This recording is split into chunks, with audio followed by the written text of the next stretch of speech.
BRS కు దెబ్బ మీద దెబ్బ తగులుతోంది. లోక్సభ ఎన్నికల్లో గెలుపు మాట దేవుడెరుగు. ఈలోపు ఉన్న నేతలందరూ పార్టీని వీడి కారు పార్టీ ఖాళీ అయ్యేలా కనిపిస్తోంది. తాజాగా ఆ పార్టీ సీనియర్ నేత మాజీ ఎమ్మెల్యే కోనేరు కోనప్ప కాంగ్రెస్ కండువా కప్పుకోవడానికి సిద్ధమయ్యారు.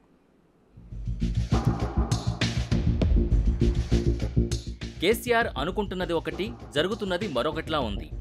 లోక్సభ ఎన్నికల్లో సత్తా చాటుతామని ఆ పార్టీ నాయకులు కేసీఆర్, కేటీఆర్, హరీష్ రావు పైకి బేరాలు పలుకుతున్నప్పటికీ పార్టీ అంతర్గతంగా తీవ్ర సంక్షోభాన్ని ఎదుర్కొంటోంది. పార్టీ నేతలు ఒక్కొక్కరిగా కారు దిగుతున్నారు. కాంగ్రెస్ కండువాలు కప్పుకుంటున్నారు. ఇప్పటికే మాజీ మంత్రి మహేందర్ రెడ్డి, మాజీ మేయర్ బొంతు రామ్మోహన్, మాజీ డిప్యూటీ మేయర్ బాబా ఫసీయుద్దీన్, ప్రస్తుత డిప్యూటీ మేయర్ శ్రీలతారెడ్డి, మరో మాజీ మేయర్ తీగల కృష్ణారెడ్డి, వరంగల్ మేయర్ సుధారాణి కాంగ్రెస్ పార్టీలో చేరారు. ఇక పార్టీ సిట్టింగ్ ఎంపీలు బీబీ పాటిల్, పోతుగంటి రాములు బీజేపీ కండువా కప్పుకోగా పెద్దపల్లి ఎంపీ వెంకటేష్ కాంగ్రెస్లో చేరారు. ముగ్గురు సిట్టింగ్ ఎంపీలు ఒకేసారి పార్టీని వీడడం ఆ పార్టీకి పెద్ద దెబ్బగానే చెప్పొచ్చు. పార్టీలో సరైన గుర్తింపు లేకపోవడం, పెద్దల వ్యవహార శైలితోనే పార్టీలు మారుతున్నట్టు రాజీనామా చేసిన వారు చెబుతున్నారు. ఇప్పటికే కొందరు బీఆర్ఎస్కు రాజీనామా చేయగా మెదక్ జిల్లాకు చెందిన బీఆర్ఎస్ ఎమ్మెల్యేలు సునీతా లక్ష్మారెడ్డి, కొత్త ప్రభాకర్ రెడ్డి, గూడెం మహీపాల్ రెడ్డి, మాణిక్రావు, భద్రాచలం ఎమ్మెల్యే తెల్లం వెంకట్రావు, చేవెళ్ల ఎమ్మెల్యే కాలే యాదయ్య, రాజేంద్రనగర్ ఎమ్మెల్యే ప్రకాష్ గౌడ్ ముఖ్యమంత్రిని కలిసిన వారిలో ఉన్నారు. నియోజకవర్గ అభివృద్ధి పనుల గురించే సీఎంని కలిశామని వీరు పైకి చెబుతున్నప్పటికీ సరైన సమయంలో పార్టీ తీర్థం పుచ్చుకోనున్నట్టు తెలుస్తోంది. తాజాగా సిర్పూర్ కాగజ్ నగర్ మాజీ ఎమ్మెల్యే కోనేరు కోనప్ప సీఎం రేవంత్ రెడ్డిని కలిశారు. బీఆర్ఎస్ అధినేత కేసీఆర్, బీఎస్పీ అధ్యక్షుడు ఆర్ఎస్ ప్రవీణ్ కుమార్తో చేతులు కలపడంతో కోనేరు కోనప్ప ఆ పార్టీకి గుడ్ బై చెప్పడానికి సిద్ధమయ్యారు. లోక్సభ ఎన్నికల్లో బీఆర్ఎస్, బీఎస్పీ మధ్య పొత్తుంటుందని ఇరు పార్టీల నేతలు ప్రకటించిన వెంటనే కారు పార్టీలో ప్రకంపనలు మొదలయ్యాయి.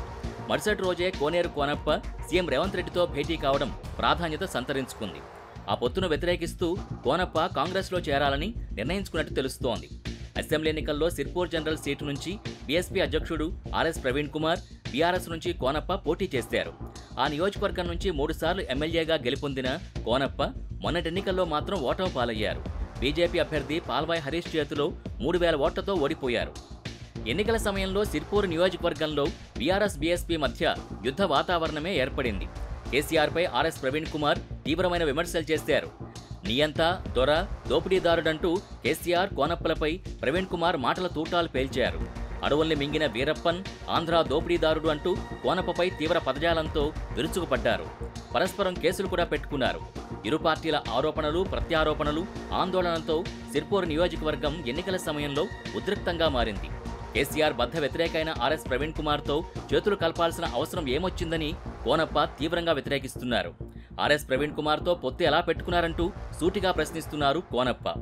అందుకే బీఎస్పీతో పొత్తును వ్యతిరేకిస్తూ గులాబీ పార్టీకి గుడ్ బై చెప్పాలని నిర్ణయించుకున్నట్టు తెలుస్తోంది.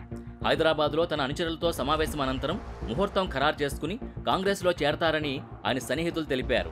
కోనప్పతో పాటు బీఆర్ఎస్ను వేయడానికి మరో 2 మాజీ ఎమ్మెల్యేలు సిద్ధంగా ఉన్నారని మంచిర్యాల జిల్లాలో టాక్ నడుస్తోంది. ఆ ఇద్దరిని కూడా పార్టీ మారకుండా బీఆర్ఎస్ నాయకత్వం రంగంలోకి దిగి బుజ్జగిస్తున్నట్టు సమాచారం.